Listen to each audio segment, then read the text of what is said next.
Hello students, welcome to EPG Pathshala. I am Dr. N. Shivasenani. I did my PhD in Sanskrit Studies from University of Hyderabad. Today in the paper Vedic, Epic and Puranic Culture, we discuss the module on Bhagavad Gita. The objective is to understand the context and contents of Bhagavad Gita, spend some time about the key message of Gita, and then also examine the importance of Bhagavad Gita. The way this is arranged is that I start with introduction to Bhagavad Gita, then we go through the 18 adhyayas, very briefly the contents of those, then focus on the message of Bhagavad Gita, the central message of Bhagavad Gita.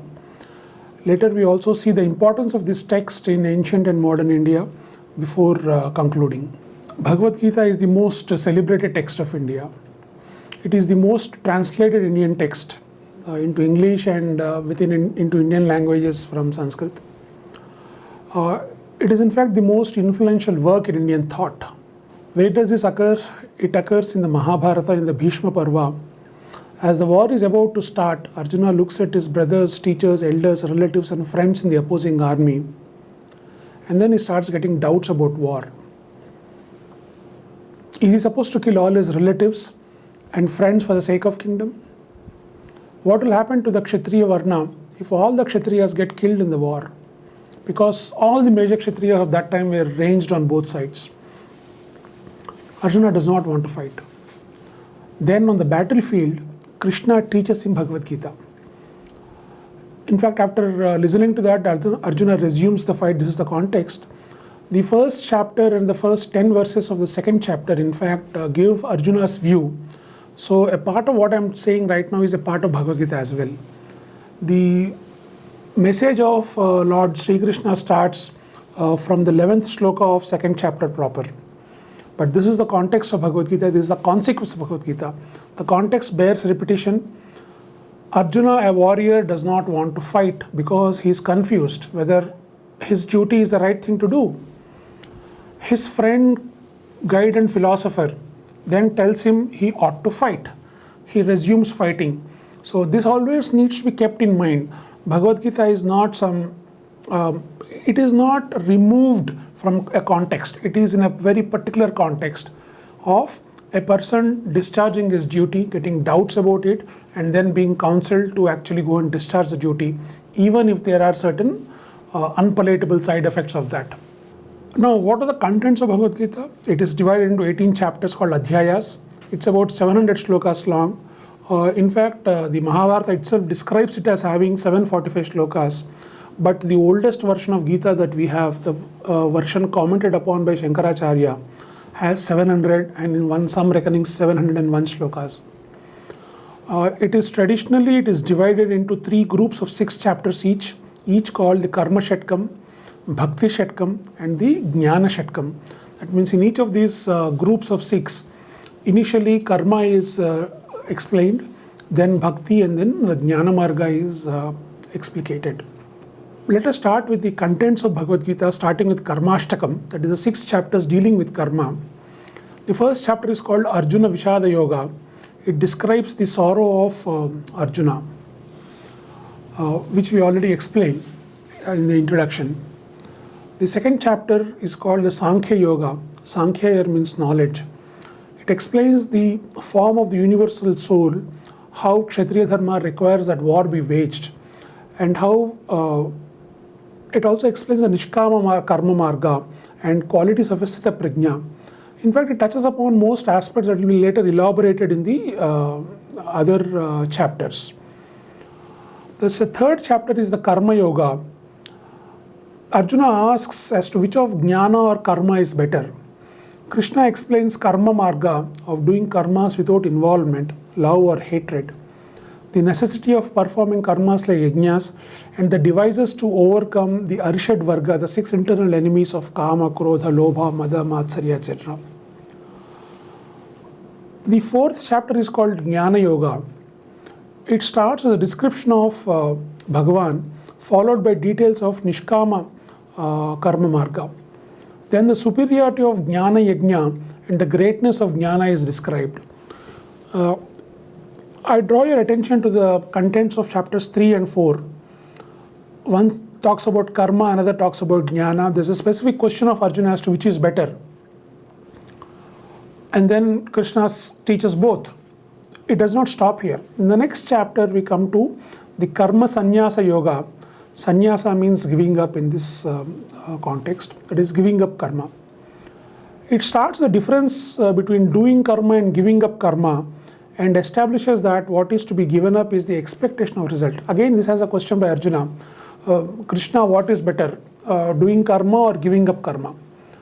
And then Krishna is effectively saying they are not very different, because when he says give up karma, he's not teaching us to give up karma as such, but only the expectation of results from karma. Karma means action. The sixth one is called Atma Sannyasa Yoga. This describes the Dhyana Yoga. This is intentionally personal for a sadhaka, and even today many people find a lot of solace in the advice in the 6th chapter on Dhyana Yoga. It is about meditating upon the God. In the Bhakti Shatkam, all this is called Karma Shatkam, the earlier 6, because though Jnana and Karma Sannyas are also spoken about, the message is that karma must be done without expectation of result from karma. In the next 6 chapters called Bhakti Shatkam, we start with Vijnana Yoga, which describes the nature, greatness and experience of Paramatma, who is to be meditated upon. This is the knowledge that is given in this particular chapter. The 8th chapter is the Akshara Parabrahma Yoga, where worship of Pranava, where description of creation and destruction is given, Bhagavan's form is given, and the paths followed after death, and the greatness of yogis. These are the topics covered in the Akshara Parabrahma Yoga. The 9th chapter is the Rajavidya Rajaguhya Yoga, which teaches Brahma Vidya. In fact, Krishna tells Arjuna, I'm going to teach you Brahma Vidya. And the rest of the chapter is about the greatness of Krishna, his omnipotence, omnipresence, omniscience, and the way to reach him. So we should understand that the Brahma Jnana taught here is that God is infinite. The next chapter is the Vibhuti Yoga, where it praises the Bhakti Yoga and describes the Vibhuti. What is Vibhuti? Vibhuti is normally explained in Sanskrit as Aishwarya. Aishwarya is the sense of being Ishvara, the Lord. That means Aishwarya is, in this sense, lordship over all, or the greatness. Therefore, in the Vibhuti Yoga, we understand the lordship of God over everything. There are about 70 odd examples where Lord tells he is the best amongst those. This then gives the greatness of Bhagavan Shri Krishna in great detail. The 11th chapter is the Vishwarupa Sandarshana Yoga. Having said that he is the best among everybody, in this yoga, Bhagavan shows his full form upon Arjuna's request, where he is seen as the entire universe itself. And then we also have preaching of duty by God in this form and withdrawal of this Vishwarupa, which cannot be tolerated by ordinary mortals. The 12th chapter is the Bhakti Yoga, which describes the form of bhakti, devotion, properties of a devotee, and different spiritual devices. Then the next group of 6 are called Jnanashtakam. The 13th chapter, called the Kshetra Kshetrajna Vibhaga Yoga, describes the difference between Kshetra, that is the body, and the soul or Atma, called Kshetrajna, and also the difference between Purusha and Prakriti. The 14th chapter, Gunatraya Vibhaga Yoga, describes the 3 gunas of Sattva, Rajas and Tamas. These are already introduced in the 2nd chapter, but here these are explained in great detail. As also the devotee who crosses these gunas attains Paramatma. The teaching here is that one has to be Gunatita, as Paramatman is, and then one reaches Paramatma. The 15th one, the Purushottama Prapti Yoga, is nominally the shortest with only 20 verses, but it's one of the most important, and people who have a habit of doing Parayana of Bhagavad Gita, when they can't do the whole Bhagavad Gita, they focus on this one chapter, Purushottama Prapti Yoga. Here the nature of Paramatma is described, how everything emanates from him, how he controls everything, and how he is above the Kshara and Akshara. Kshara is the Purusha here, Akshara is the Maya of Bhagavan here, and Purushottama, the Paramatma, is above both these two. That's clearly spelled out.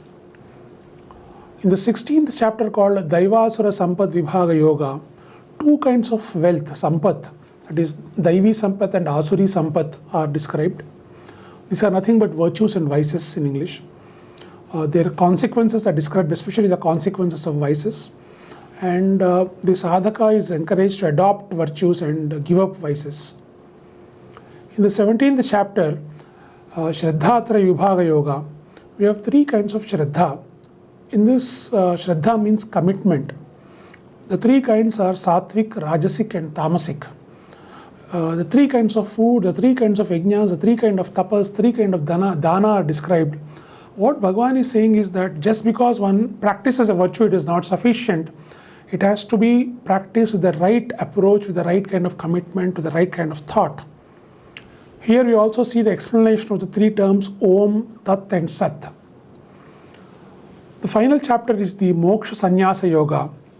This is also called the Gita Sara because it preaches the essence of Gita, namely performance of karmas without expecting results. Having looked at the 18 chapters, let us look at the central or the core message of Bhagavad Gita. I repeat, Gita was required because Arjuna did not want to fight. The central message of Gita then is Yuddhasva, Arjuna, go up and fight. An ordinary man has to discharge his duty. However, this should be done without a sense of agency, that is the feeling of kartritva, and without any attachment to or expectation of result. Ishvara is omnipotent, omnipresent, and is a driving force. We see the vibhutis of Lord here, the Vishwarupa of Lord, and the greatness of Lord explained across various chapters. So what do they all tell us? That the universe is pervaded by Ishvara. In such a case, assuming agency is simply foolishness. Ordinary men are never agents. They are nimitta matras, as Arjuna is told. One is in samsara because of attachment. Being detached is the secret to salvation. Asanga shastrena drudhena chitva, the Purushottama Prapti Yoga says that this tree called samsara can be cut with the weapon called asanga, detachment. Bhagavan makes it clear that doing karma without expectation of result is better than not doing karma. Action is emphasized. Even a sannyasi, normally according to Sanatana Dharma, a sannyasi gives up karmas. He removes his yajnopavita, he stops wearing a shikha, and he does not do nitya karma. Yet the Bhagavad Gita is saying that giving up karma means only giving up the desire for result. And but even the jnani, the one who has understood Brahman, should continue to do karma. Why should he do so? So that there is an example set for others, and so that the universe keeps, the clock keeps ticking, the universal clock keeps ticking. So we should never forget that the message, central message of Bhagavad Gita is an action. The karma has to be done, but without attachment to result. We see that there are three terms mentioned, karma, bhakti and jnana. As seen by the threefold division of the text, broadly, these are the paths to liberation. These three paths are neither mutually different nor mutually opposed. The whole confusion is about whether karma is different, jnana is different, which is better. No, they're neither opposed nor different. A person who has bhakti or jnana would continue to do karma, but without desiring the result of karma. A person doing karma or having jnana is not bereft of bhakti. In fact, we must do our duty and we must have our knowledge with Ishvara as the ultimate purport. Similarly, bhakti or karma foster jnana of the ultimate entity. Those who have great bhakti, what do they realize? They realize the Brahma jnana, that there is nobody other than Brahman. There is one school of thought, in fact, this threefold division is done by Madhusudana Saraswati, who also proposes that each leads to the next, culminating in liberation. Performing karma cleanses the intellect, that is, achieves chitta suddhi, which can then perceive the greatness of Ishvara and make Ishvara the object of all actions. This is what we call as bhakti or devotion. That's what is achieved then. Once this is achieved, focusing exclusively on Ishvara, one then realizes that there is no second entity other than Paramatma. That is, the Brahmajnana dawns upon a person, and then one attains liberation. Ishvara is attainable through any of these paths, but karma should never be given up. Only the desire for result should be given up. Looking at dharma, there is a difference between swadharma and paradharma. And Bhagavad Gita stresses that swadharma has to be done, and that paradharma is very scary. Paradharmo bhayavaha, Bhagavad Gita says. For a Kshatriya, swadharma is to fight a war. But war with all the violence and bloodshed might not be good. But then that could be somebody else's dharma. The swadharma of a warrior is he has to fight, notwithstanding bloodshed or death. Bhagavad Gita establishes that one has to discharge one's swadharma. Another way of dividing dharma is between pravritti dharma and nivritti dharma. Pravritti dharma is the dharma in the worldly plane, the secular plane or the laukika plane. Nivritti dharma is what leads to liberation. Again, Gita shows that if one has to get liberated, one has to do one's own duty with single-minded devotion. They are not opposed, pravritti dharma and nivritti dharma. Arjuna will still get liberation, but for that he need not shun bloodshed or violence. It is his pravritti dharma to fight the war, and by doing that duty properly, he would also be doing his nivritti dharma of attaining liberation. Krishna shows Arjuna that whatever be the framework of analysis adopted, the resultant solution for the dilemma, whether to fight or not, is always the same. Arjuna has to fight. There are different schools of philosophy, and Bhagavad Gita covers all of them. Normally, there is mutual acceptance of certain common tenets, but then the main discourse is of that of opposition, that of establishing one's own tenets, swapaksha sthapana and parapaksha nirakarana, and rejection of those of others. But in Bhagavad Gita, we see that tenets are taken from all the schools and they are unified. Thus, Sankhya figures prominently in Gita, but in a form not opposed to Vedanta. Similarly, Dhyana, common with Yoga, occupies a very prominent place, very important place on par with other karmas. We see that Dhyana is almost as important as Yajna there. There is no conflict between Bhakti and Jnana, between Karma and Karma Sannyasa. So various strands are taken and woven together wonderfully here. There is another message of Bhagavad Gita that paths to Ishvara might vary, but they are neither different nor are they any less effective. Thus we see that there is a synthesis of Indian thought in Bhagavad Gita. There are different interpretations of Bhagavad Gita. Traditionally, there have the following are the interpretations: that of Advaita by Shankaracharya, Dvaita Advaita by Bhaskaracharya, as per Trika Siddhanta by Abhinav Gupta, then by Ramanujacharya following Visishta Advaita, and by Madhvacharya following Dvaita. There are other philosophers who've commented upon Bhagavad Gita, but I've mentioned the main 5 here in the chronological order. Each one of them has a completely different interpretation. The text is exactly the same. That is the reality. There are scores of modern interpretations by modern scholars, philosophers and leaders.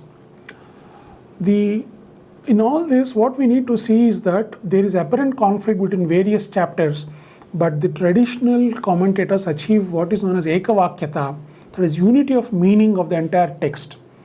Amongst the later translations, quite often this is lost because it is difficult to combine the different strands of Gita into one whole and offer a literal translation. Often a literal translation will not achieve this unity of meaning because each chapter will appeal to us, but then to resolve the conflict, often we need the help of a guru or the writings of a guru who has meditated upon this, who has learned from his own teachers. Having looked at the message of Gita, let us look at the importance of Bhagavad Gita. It is called the Upanishad Sara. It is the part of Prasthanatraya.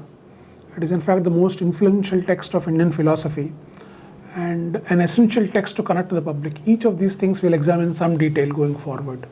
Bhagavad Gita is called the Upanishad Sara because it contains the essence of Upanishads, which themselves are a sort of essence of the Vedas regarding the ultimate entity called Brahman or Parabrahman or Paramatman. There is a difference though. Upanishads are abstract and suggestive, whereas the Gita is explicit about the omniscience, omnipotence and presence of Ishvara and portrays with graphic detail. Anybody who has read the Upanishads will find them dry. It is difficult to be hooked onto it, but Bhagavad Gita is very different that way. The abstractness of Upanishads is replaced by a firm relation to the present. The Kauravas and heroes on Pandavas are actually seen by Arjuna as entering the Paramatman like so many moths falling into fire and dying.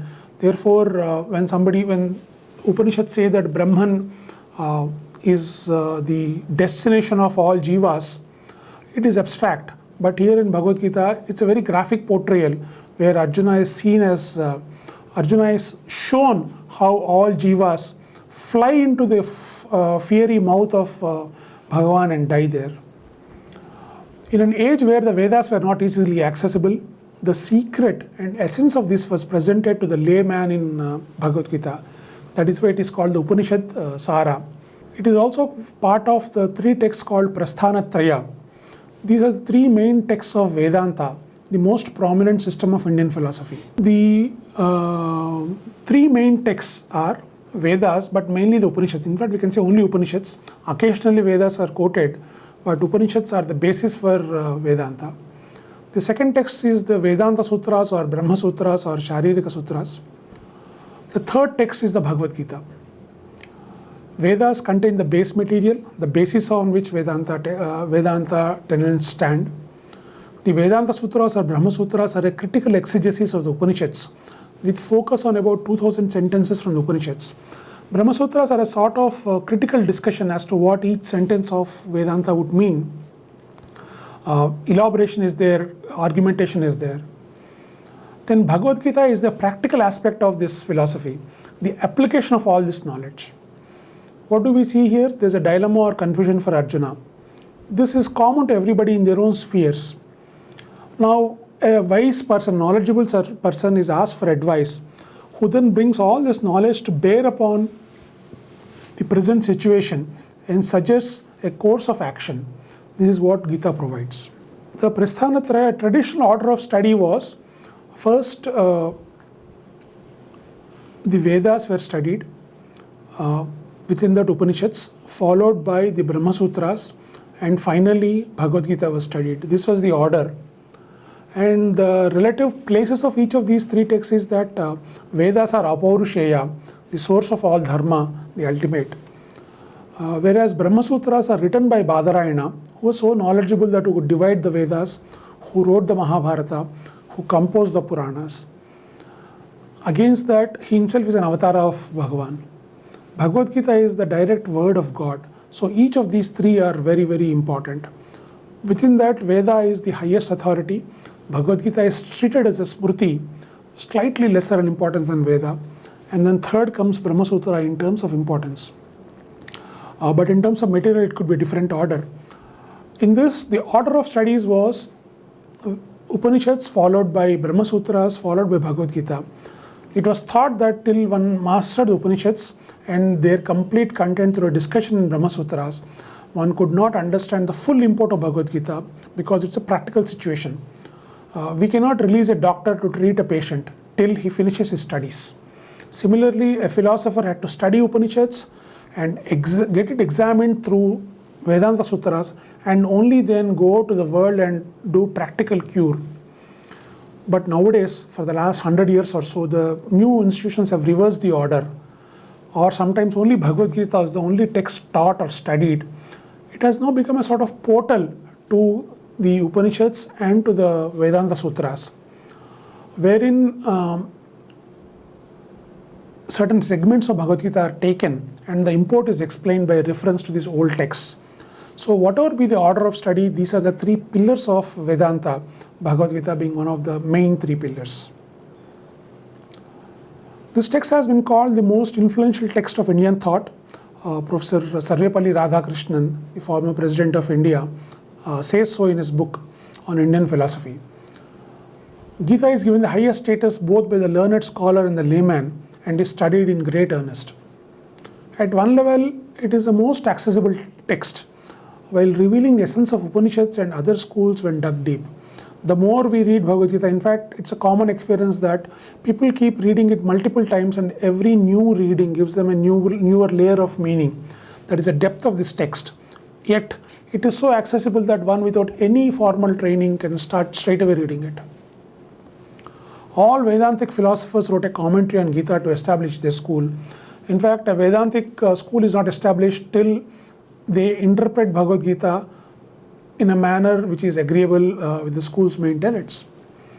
Most leaders of India studied Gita and many published their interpretation. Some of these leaders are Bal Gangadhar Tilak, Gandhiji, Sarvepalli Radhakrishnan, APJ Abdul Kalam. Some of them wrote explicitly, some of them used it somewhere else, but they've all gone public saying that we do read Bhagavad Gita and use it in our life. Even popular authors publish their own interpretations. Recently, a writer of fiction, normally fiction mythology, gave his own version of Bhagavad Gita. So Gita continues to influence the development of Indian thought. It is not merely the ancients or the philosophers who used it, as we just saw, political leaders, leaders in other areas. In fact, a great pressman in Telugu country, Nageswara Rao Pantulu, he also wrote his own interpretation of that. Leaders in every sphere, they read this and give their interpretation, take it forward. Therefore, it's not only a most influential text, it remains to color the development of Indian thought. Formally summarizing, we could say that Bhagavad Gita is a sacred text, directly taught by God, Lord Sri Krishna. It is one of the three key texts of Vedanta. It teaches broadly three ways to liberation, that of karma, bhakti and jnana, which are mutually non-contradictory. It is both most popular with the masses and the most revered by the scholars. The key teaching of Bhagavad Gita is Nishkama Karma, performing actions without any desire. By the way, this word Nishkama Karma as such does not occur in Bhagavad Gita, but if one word were to summarize the essence of Gita, that is Nishkama Karma. But the message is repeated many times. If the two main repetitions or the two main features are A, the greatness of God, and B, that karma should be done without expectation of result. Bhagavad Gita bears all knowledge to answer one question, what to do in a crisis. The answer is that one should discharge one's swadharma without an act of agency or expectation of result. The Bhagavad Gita is the most influential text of Indian thought. Thank you.